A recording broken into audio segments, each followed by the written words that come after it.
MagicBrad, SynergyCafe, and the Synergy Collaborative, and I'm here with my friend Preston. He's down in Honduras. Preston, you there? I am here. How are you doing?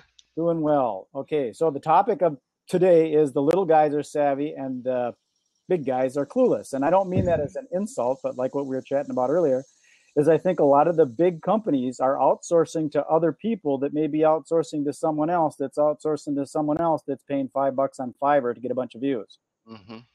And I the agree. big guy doesn't know that. Mm-hmm. And that's where I think the little guys like you and I discovered that. I'm still kind of fascinated by that scuba hashtag that gets retweeted to divers with DiveBot. Mm-hmm. That's kind of a cool automation because it's focused on divers. And divers, if you do scuba, you're scuba divers, then you probably do want to come to Roatan because it's the second largest barrier reef in the world. It'd be a cool place to see. So they're interested. Rather than just buying something on Fiverr and say, I want a lot of friends. Right. It has a purpose behind it, and that's the nice thing about it is that, dive shops and resorts, if they find out about that as we give them that information, they can basically utilize that in their tweets, and people obviously like the big, fishing tournament, even though it has nothing to do with scuba, people are coming there to scuba, but also to fish. So you could utilize both of them. Water sports kind of thing. Mm-hmm. Exactly. Basically what I'm getting at is I think that the metrics that are going to become popular are conversion pixels, where they actually swiped a credit card and bought something. Yep. You can convert, okay, you joined my list, but that's just a lurker stalking on to find out what you're all about. I think the real deal, what you're going to be paying for is I'm paying for advertising. I want people to walk into my store, at least walk in. Maybe they're not going to buy coffee, or they're not going to buy a pizza, or they're not going to rent swim fins, but I want them to at least walk in the store. Right. Well, that's the thing is anytime that you do advertising, you want to see some results coming from that, whether it be on the internet or offline, and the thing is that the pixels, and according to Stephen that we do have here, but he just can't come in live yet, talk to us about, it's something that Facebook has set up, but also other platforms have, so it can tie directly into any advertising that you're doing online and doing a special promotion, so you can actually track when people click onto it, and when people redeem it, obviously that's up to the individual business.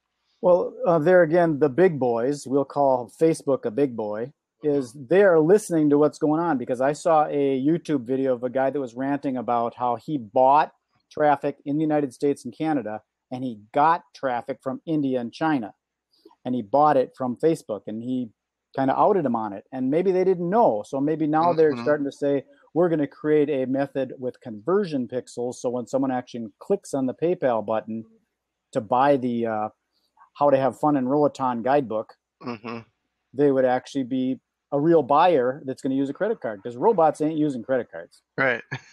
At least not yet. They might be using Bitcoin, but they're not using credit cards. That's a whole new subject. Exactly. But so that's kind of what this is about. And I think a lot of the smaller people like us that spend a lot of time on social media, we start seeing this stuff. And on the dark side of it, you do see people that know how to game the system. And that's why I'm a little bit off on the API thing, because I know that what some people end up doing is they put a front, and someone will create a thing like, well, they did it for Hangouts, and they created a thing called Webinars on Air. And in small print, it says, when you register for this webinar, you'll be put into the database of blah, blah, blah. It goes into Webinars on Air database. So when I'm paying for my advertising to get people to come to my webinar, I'm putting them into their database so they can prospect them to buy the Webinars on Air platform. And cut you That's out, not basically. right. Yeah. If they would have put my affiliate link in there, that would have been better. Yeah. But they put that in the little fine print on the bottom. You can barely even read it. And okay, it's acknowledged that you are submitting your email to be solicited by Webinars on Air. I don't know if I'm supposed to be saying that kind of stuff, but all webinar things, Webinar Jam, all those webinar platforms. Well, yeah, I mean, they're taking advantage of their clients, which is absolutely stupid. And when people like you find out about it, you just don't pay them anymore because it's not fair.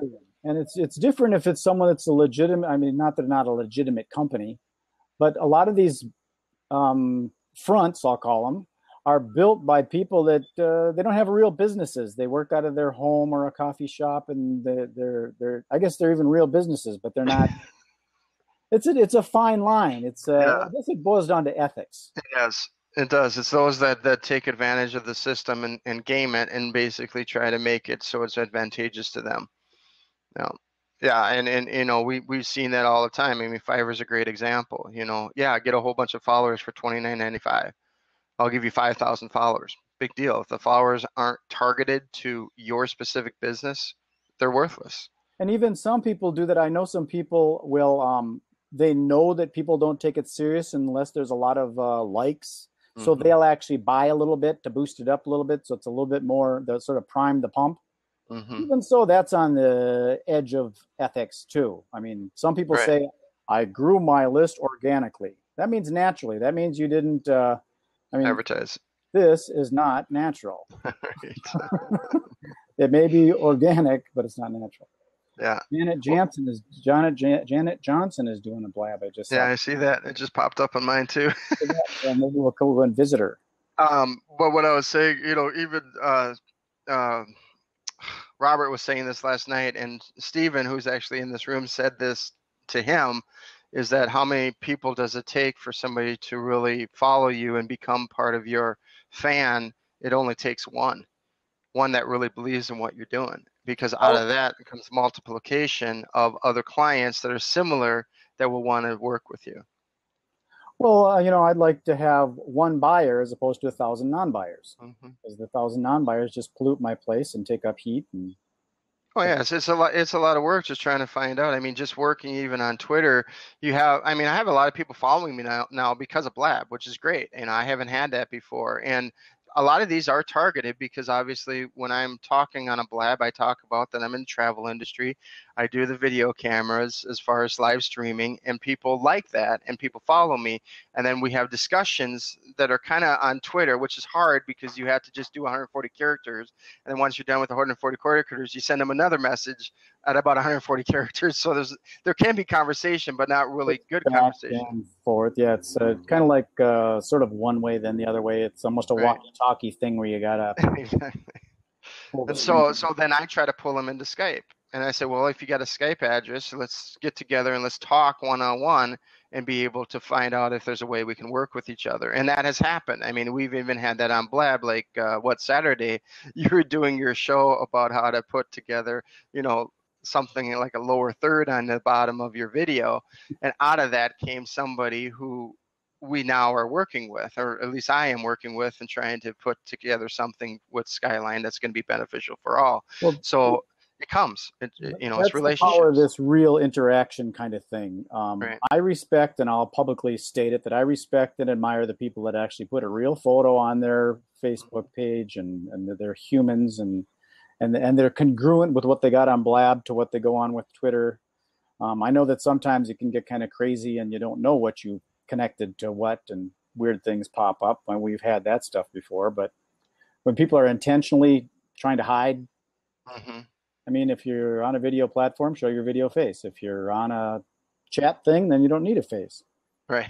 But we're humans. That's the weird part. It's the Matrix. We got to unplug that thing Yeah. in the back of our neck. The Matrix thing. Yeah. Well, that's the thing is that there's a lot of people there that are looking at how do you, you know, we talked about this before, is you can have automation. There's nothing wrong with that. But the thing is the automation can't take over your regular reaction to somebody. So if somebody tweets you, like I have automated things come on, it's a DM. I thank them for following me, and I say, if you want to interview at no cost, please contact me. Okay, that's non-threatening. I don't give a link, but I at least show that. Some people don't even look at their DMs on Twitter though, and they know that. So you might want to do a different way of actually doing an @ symbol so they can see it was mentioned, but you want to be a little bit cautious about who you're doing that with. But the fact is that people are following me now, and they are good quality, but it's because when I have that automatic thing going on, if somebody comments to it, I automatically comment back in my personal voice, so they know I'm human, and that's how I'm building those relationships. That's the way to do it. One of these days, there's going to be a big blabathon or a twitathon where real humans get together with real humans. They got a Periscope conference or something over in New York or something that's coming or going. Or Well, they got actually Blab's talking about that. Sean talked about it last week that he's putting together a conference for 24 hours. Every hour on the hour, there's going to be a special guest that's going to be speaking. but you're not talking So live. You're talking no, live. One day, 24 hours a day on Blab. There's going to be one speaker per Okay, well, I'm hour. talking about. I'm not when I say live. I guess I mean in person, Oh, in person, no. local. Through the computer, through Blab. No, yeah, not. I mean, they do have those are just webinars and seminars. So. I mean, I think it's going to be really cool when I get to fly down to Honduras and you can take me to Roatan. I get to meet Gary. Yeah, I think absolutely. that'd be really cool to actually hang out. And that's my mission for the internet is to move the online chatter into real life activity. So that's kind of what I'm trying to do, build events and things like that. I'll be doing more of that in Minneapolis when I get there. Yeah. We're at 10:20, so I'm going to unrecord this, and then we can continue to chat about this. But appreciate anybody watching. This is MagicBrad with Synergy Cafe and the Synergy Collaborative and Preston Video. #Preston Video. Peace.